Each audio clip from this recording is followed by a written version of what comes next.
কি দেখতে যাচ্ছ?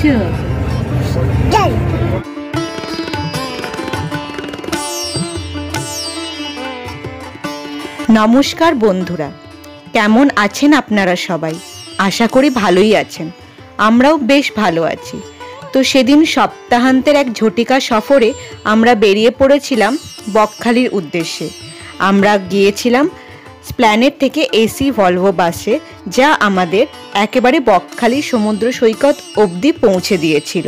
তো চলুন, গুড মর্নিং বলে দাও প্লিজ, হাই করে দাও, হাই করে দাও। কেন মন খারাপ হচ্ছে? বাবা কোনো বসে আছে, বলে গুড মর্নিং, বলে গুড মর্নিং। হ্যাঁ হচ্ছে কেন? কিন্তু সেদিন সকালে আমার ছেলের মনটা একটু খারাপ ছিল। কেন সেটা একটু পরেই বলছি আপনাদের, ঘুমের কারণে নয় কিন্তু। আপনারা চলতে থাকুন আমাদের সাথে। হাই বলে দাও, হাই, গুড মর্নিং। হাই। আচ্ছা বাস বলো, বাস জানলা। তুমি কিসে চেপেছো? আজকে কোথায় যাচ্ছ? কোথায় যাচ্ছ? বকখালি। জোরে। কি দেখতে যাচ্ছ? সমুদ্র। Morning everyone. তো আমরা ছোট্ট একটা ট্রিপে যাচ্ছি দুদিনের জন্য বকখালি। তো ভোরবেলা আমরা বেরিয়ে পড়েছি, এখন অলমোস্ট 6:30 বাজে। আমরা বাড়ি থেকে বেরিয়েছি অ্যারাউন্ড 5টা। তো স্প্ল্যানেড থেকে আমাদের bus, AC Volvo bus Bakkhali যাবে। বাই দ্য ওয়ে, এটা কি বকখালি যাবে না নামখানা? জানি না, আমরা নামখানা থেকে আমাদের আবার কিছু করে যেতে হবে নাকি আমাদের এটা করেই হবে ফাইনালি। ড্রেসটাকে দেখাও, তুমি কি পরেছো? জিন পরেছো? ফ্লাইং কিস দিয়ে দাও, আর আরেকটা দিয়ে দাও। তো বাস আমাদের চলতে শুরু করেছিল। এবার আপনাদের বলি আমার ছেলের মন খারাপের কারণটা। তার কিন্তু ঘুম থেকে উঠতে কোনো অসুবিধা নেই। সে সুন্দর আমাদের সাথে ভোর 4টে উঠে রেডি হয়ে তার পছন্দের জিন্সের জ্যাকেট পরে গাড়িতে বেশ খুশি খুশিই ছিল। কিন্তু বাসে উঠে বাসটা দেখে তার মুডটা অফ হয়ে গেছে, কারণ আমার ছেলের মোশন সিকনেস আছে। তো গাড়িতে অতটা সমস্যা হয় না, কিন্তু বাসে তার ভীষণ বেশি রকম ভমিটিং টেন্ডেন্সি বেড়ে যায়। তো বাসে উঠে ও চেষ্টা করে নিজেও ঘুমিয়ে পড়তে, যাতে ওর ভমিটিংটা না হয়। যাই হোক, তো সেখানে একটু মনটা ওর খারাপ ছিল। তো সবাই মিলে ওর মুডটাকে ঠিক করা হয়। জল খাবারের জন্য আমি বাড়ি থেকেই খাবারটা বানিয়ে নিয়ে যাওয়ার চেষ্টা করেছিলাম, যাতে আমাদের বাসে কোথায় দাঁড়াবে না দাঁড়াবে সেটার ওপর নির্ভর না করতে হয়। তো বাড়ি থেকে এই স্যান্ডউইচ বানিয়ে নিয়ে গেছিলাম, যা আমরা তো খেয়েছিলাম, আমার ছেলেও খেয়েছিল। কিন্তু দুঃখের বিষয়, সে সেটিও ভমিট করে দিয়েছিল সে নামার একটু আগে। তো দেখুন, আপনাদের সাথে কথা বলতে বলতে আমরা সেই প্রপার্টিতে পৌঁছে গেছি। এটি হচ্ছে পশ্চিমবঙ্গ সরকারের একটি গেস্ট হাউস, যার নাম বালু তট। ভীষণ সুন্দর, একদম সমুদ্রের কোলে এই গেস্ট হাউসটি। এখানে দেখুন, আমাদের রুম তখন আমরা পাইনি। সামনে একটি পার্ক ছিল, সেখানে গিয়ে আমার ছেলে সুন্দর খেলাধুলা করতে শুরু করে দিয়েছে। বেশ মজা পাচ্ছিল ও ওখানে। আমরা আপাতত এসে গেছি বকখালি। বাস আমাদের একটু লেট করেছে, আমাদের প্রায় 4 ঘন্টা লেগে গেছে।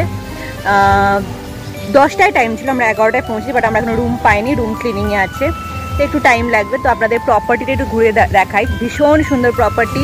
এখান থেকে 200 মিটারসে বিচ আছে, অ্যান্ড এটা গভর্নমেন্ট প্রপার্টি। তো আপনার মানে পেতে সবসময় পাওয়া যায় না আর কি, অনেক ইয়ে করে পেতে হয়। তো আপনাদের এখানে আমরা পার্কে এসি, বলো ঘুরিয়ে দেবো।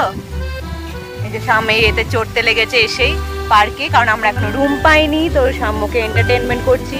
আর দেখুন পিছনে এগুলো হচ্ছে রুম, ওখানে রিসেপশনে সবাই ওয়েট করছে। এই দেখুন, এটা হচ্ছে পুরো প্রপার্টি। এদিকে কিছু নিউ উইং বিল্ডিং হয়েছে, আর এইগুলো হচ্ছে ওল্ড উইং, যেখানে আমাদের রুম অ্যালটেড হয়েছে বাট এখনো পাইনি।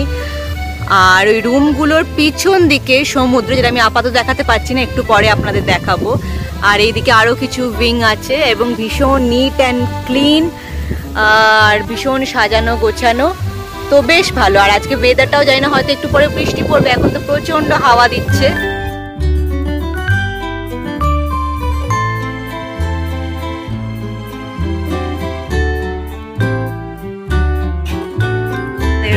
এখানে এন্ট্রি করি, একটা সুন্দর ফটো ফ্রেম, আর এটা বোধহয় ওয়াশরুম,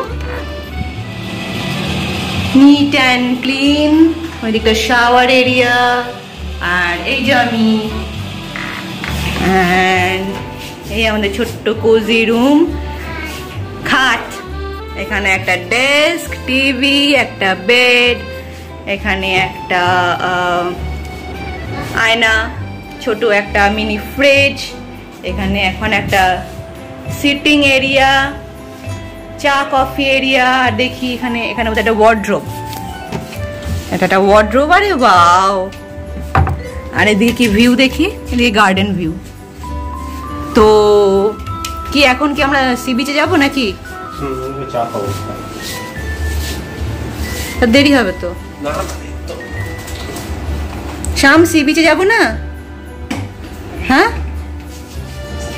ও শাম ও সমুদ্রে যাবে? কোথায় যাবে? কি বলছো বলো?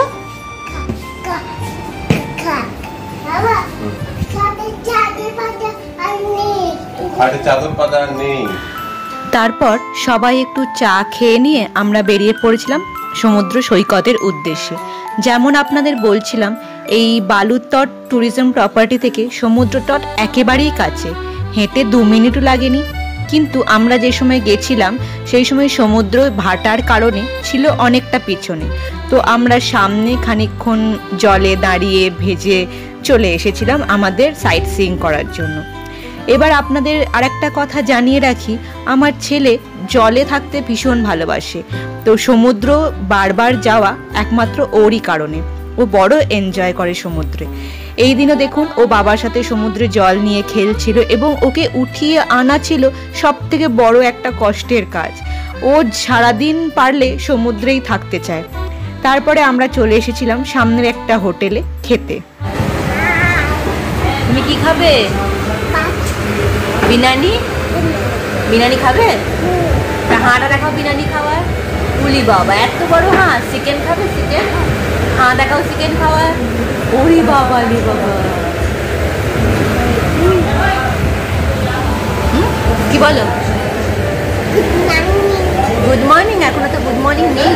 সমুদ্র সৈকতের ধারে যে ছোট ছোট দোকানগুলি তাদের পসরা নিয়ে খাবার নিয়ে বসে, এই দোকানটি সেরকমই একটি দোকান। খাবার যে খুব ভালো ছিল সেটাও বলবো না, আবার যে একেবারে পাতে দেওয়া যায় না সেটাও নয়। তো আমরা এখানেই খেয়ে নিয়েছিলাম, খুব খারাপ লাগেনি।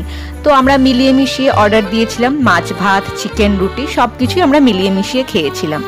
তারপরে আমরা একটু তাড়াহুড়োই করছিলাম, কারণ আমাদের যাওয়ার ছিল সাইট সিইংয়ের জন্য।